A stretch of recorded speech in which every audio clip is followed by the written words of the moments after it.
तो बच्चों अब हम लोग पढ़ते हैं बायो-सेवर्ट्स लॉ। तो बायो-सेवर्ट लॉ में क्या बताया गया कि अगर कोई करंट कैरिंग एलिमेंट है, क्योंकि ऑस्टेड ने तो बता दिया था कि करंट कैरिंग एलिमेंट के चारों तरफ, करंट कैरिंग कंडक्टर के चारों तरफ मैग्नेटिक फील्ड होता है। अब इन्होंने बताया कि उस मैग्नेटिक फील्ड की स्ट्रेंथ अगर हमें कहीं निकालना होगा तो how to equate the strength of magnetic field या intensity of magnetic field at a given point from the wire. ठीक है,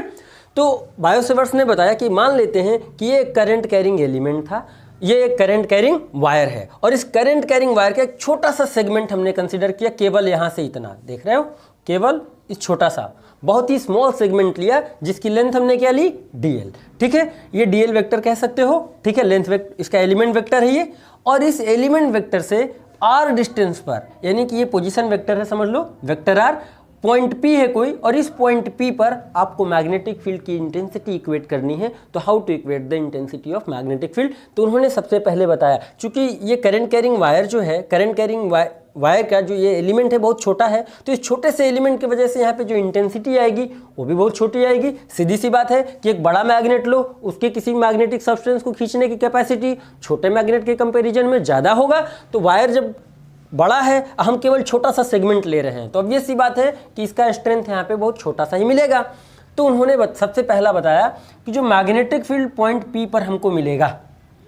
वो डायरेक्टली प्रोपोर्शनल होगा स्ट्रेंथ ऑफ करंट के या मैग्नीट्यूड ऑफ करंट के, कि जिस हिसाब से हमारा मैग्नेटिक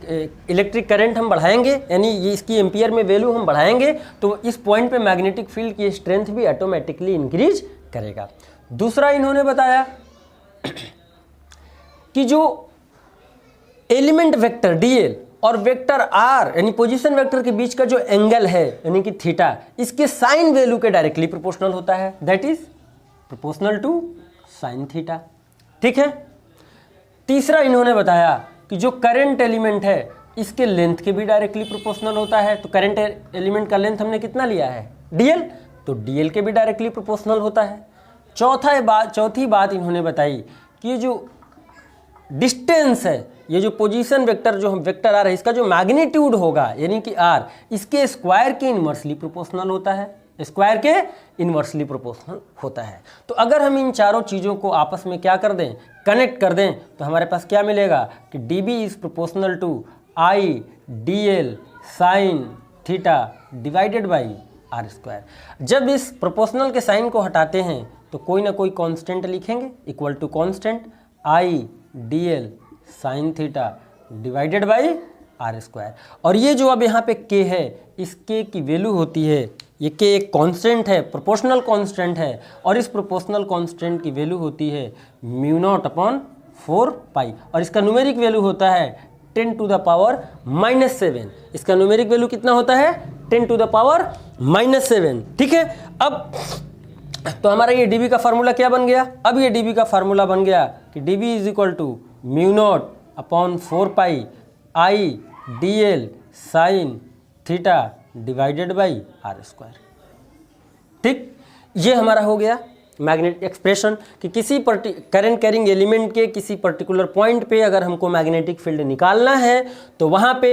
हमारा मैग्नेटिक फील्ड निकालने का फॉर्मूला ये हो जाएगा कि mu naught upon 4 pi I dl sine theta upon r square, I dl sine theta upon r square. ठीक है, कोई दिक्कत?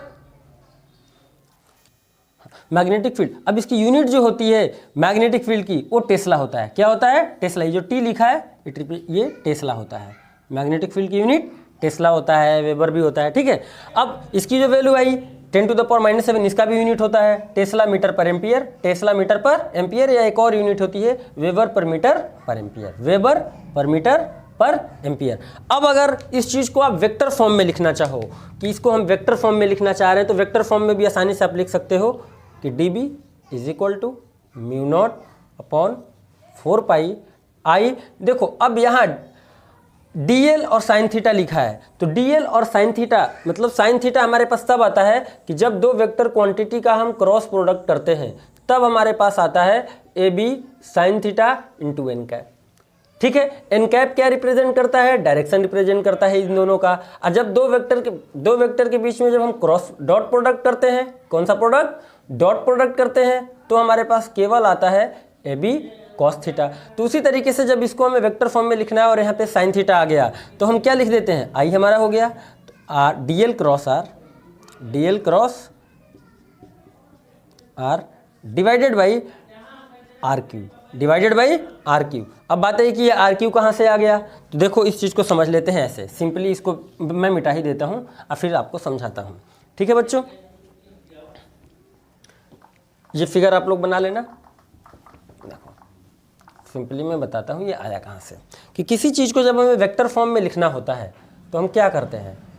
कि एक यूनिट वेक्टर यहाँ पे मल्टीप्लाई कर देते हैं, यानी आ जाएगा यहाँ पे कि mu naught upon 4 pi I d L sine theta लिखा है अपॉन आर स्क्वायर लिखा था, एक यहाँ पे लगा दिया यूनिट वेक्टर। अब इस यूनिट वेक्टर का क्या मीनिंग हुआ कि vector r divided by r. ठीक है, तो अब वेक्टर आर और डिवाइडेड बाई आर हो गया, तो अब इसको लिखेंगे एग्जैक्टली कैसे, म्यू नॉट अपॉन 4 पाई। अब आई स्केलर क्वांटिटी है लेकिन जो एलिमेंट वेक्टर था ये तो एलिमेंट वेक्टर है और एक इसकी वैल्यू ऐसा आ गया, तो अब यहाँ पे आ जाता है कि डी एल क्रॉस आर, ठीक, आर स्क्वायर और यूनिट वेक्टर का नीचे वाला आर मल्टीप्लाई में, तो आ गया हमारा d b is equal to mu naught upon 4 pi I d l cross r, ठीक है, डिवाइडेड बाई आर क्यू। ठीक है, तो ये हमारा हो गया किस फॉर्म में, वेक्टर फॉर्म में, बायो-सेवर्ट्स लॉ का रिप्रेजेंटेशन, और ये स्केलर फॉर्म में। ठीक है, तो ये आप लोगों को समझ में आ गया होगा। अब चलते हैं नेक्स्ट टॉपिक पे। ठीक है बच्चों, इंपॉर्टेंट होता है इसमें कि अगर कोई करंट कैरिंग वायर है और किसी पॉइंट पे हमको मैग्नेटिक फील्ड का डायरेक्शन पता करना है तो कैसे करेंगे, इसमें सबसे ज़्यादा तकलीफ होती है बच्चों को और इसके वजह से न्यूमेरिकल प्रॉब्लम गलत हो जाते हैं। तो ध्यान देना, सिंपल सा एक लॉ केवल याद रखना ज़्यादातर, और हर जगह ये अप्लाई हो जाता है, इजीली अप्लाई हो जाता है मैक्सिमम टाइम न्यूमेरिकल करते समय। ध्यान, तो राइट हैंड थंब रूल ये कहता है कि अगर ये कोई करंट कैरिंग वायर है, ये कोई करंट कैरिंग वायर है और हमको इस साइड, यानी कि ये हमारा राइट है और ये हमारा लेफ्ट है, ठीक है, तो अगर हमें राइट साइड इस पॉइंट पे मैग्नेटिक फील्ड का डायरेक्शन पता करना है और लेफ्ट साइड इस पॉइंट पे मैग्नेटिक फील्ड का डायरेक्शन पता करना है, तो अब क्या करो, राइट हैंड का जो थंब है इस थंब को उसके डायरेक्शन में रखो, रख दिया, और ये जो 4 फिंगर्स हैं ये राइट साइड के किसी पॉइंट पे, जिस पॉइंट पे रखना हो उसकी तरफ इसको प्लेस कर दो और इसको फोल्ड करो। तो ये फोल्ड किधर हो रहा है, बोर्ड के इनवर्ड हो रहा है, तो यहाँ पे हमारा मैग्नेटिक फील्ड का डायरेक्शन कैसा हो जाएगा, इनवर्ट हो जाएगा। वहीं इधर देखो कि थंब को हम इधर ही रखेंगे और इस फिंगर यानी पाल्म को पूरा इसके इस पॉइंट की तरफ रखेंगे जिस पॉइंट पे हमको मैग्नेटिक फील्ड निकालना है। तो अब हम देखो ऐसे हो गए, ठीक है, करंट हमारा इधर जा रहा है, पाल्म हमारा इधर, और ये फोल्ड कैसे हो रहा है, आउटवर्ड, बाहर की तरफ। तो यहाँ पे हमारा जो मैग्नेटिक फील्ड का डायरेक्शन होगा वो आउटवर्ड होगा। तो 2 सिंबल्स भी यहाँ पे होते हैं, अगर क्रॉस सिंबल्स है तो इसका मतलब इनवर्ड समझ लेना, इसका मतलब इनवर्ड होता है, ठीक है, प्लेन ऑफ पेपर के, वो भी परपेंडिकुलरली इनवर्ड होता है प्लेन ऑफ पेपर के, और इसका मतलब आउटवर्ड होता है, इसका मतलब आउटवर्ड होता है। कैसे भी आप निकाल सकते हो, क्वेश्चन में कभी कभी ऐसे भी सीन आ जाता है कि इधर भी हमारा करंट जा रहा है, इधर भी करंट जा रहा है और यहाँ पे मैग्नेटिक फील्ड निकालना है, ठीक है, कि इधर भी मैग्नेट करंट जा रहा है हमारा कोई I1 और इधर हमारा करंट कोई जा रहा है I2 और इस पॉइंट पे मैग्नेटिक फील्ड निकालना है। तो कैसे करेंगे, हम सबसे पहले एक एक वायर को चेक करते हैं। तो सबसे पहले इस वायर को ध्यान से देखो कि हमारा इसमें करंट कैसे जा रहा है। तो हमने कहा करंट इसमें नीचे की तरफ जा रहा है, देखो नीचे की तरफ जा रहा है, राइट हैंड थंब रूल हमने नीचे की तरफ, इसका राइट हैंड थंब रूल में राइट हैंड का थंब नीचे की तरफ किया और इस पाल्म को उस पॉइंट की तरफ प्लेस किया और ये देखो बाहर की तरफ जा रहा है ना, तो यानी इस वजह से जो यहाँ मैग्नेटिक फील्ड आएगा वो कैसा आएगा, अपवर्ड आएगा। अब इसके लिए चेक कर लेते हैं इसमें हमारा कैसे आएगा। तो इसमें देखो करंट हमारा किधर जा रहा है, इस डायरेक्शन में जा रहा है, ठीक है, इसमें जरा ध्यान से देखो,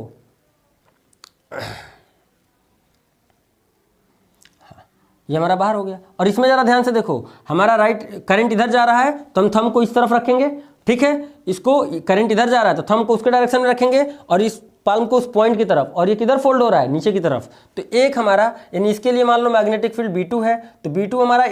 इनवर्ट हो जाएगा, B2 हमारा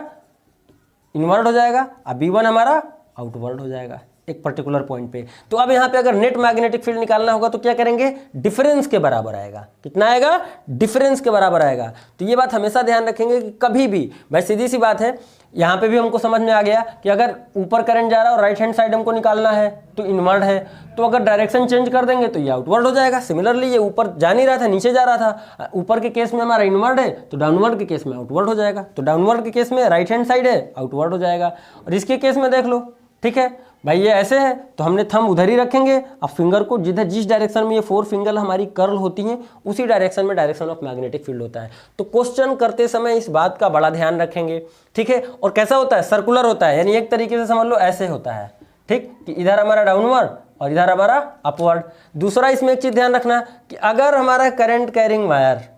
सर्कुलर है और उसके सेंटर पर मैग्नेटिक फील्ड निकालना है, अब जरा देखो कि अगर हम मान लें कि इधर हमारा करंट इनवर्ड है और इधर हमारा करंट का डायरेक्शन आउटवर्ड है, यानी इधर करंट जा रहा है और इधर ऐसे है करंट का डायरेक्शन और इधर करंट का डायरेक्शन ऐसे है, ठीक है, लूप कुछ ऐसे बना है, तो जस्ट इसके अपोजिट हो जाएगा, यानी अब यहाँ पे मैग्नेटिक फील्ड का डायरेक्शन इस डायरेक्शन में हो जाएगा,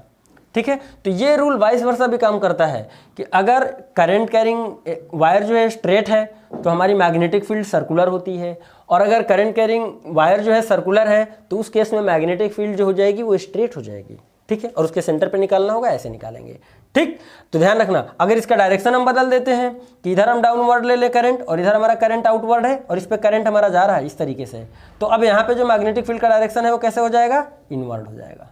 ठीक है। तो ये चीज़ आप ध्यान रखेंगे, राइट हैंड थंब रूल, इससे न्यूमेरिकल प्रॉब्लम बड़ा आसानी से सोल्व होता है, ठीक है बच्चों। तो आज के लिए इतना ही, थैंक यू।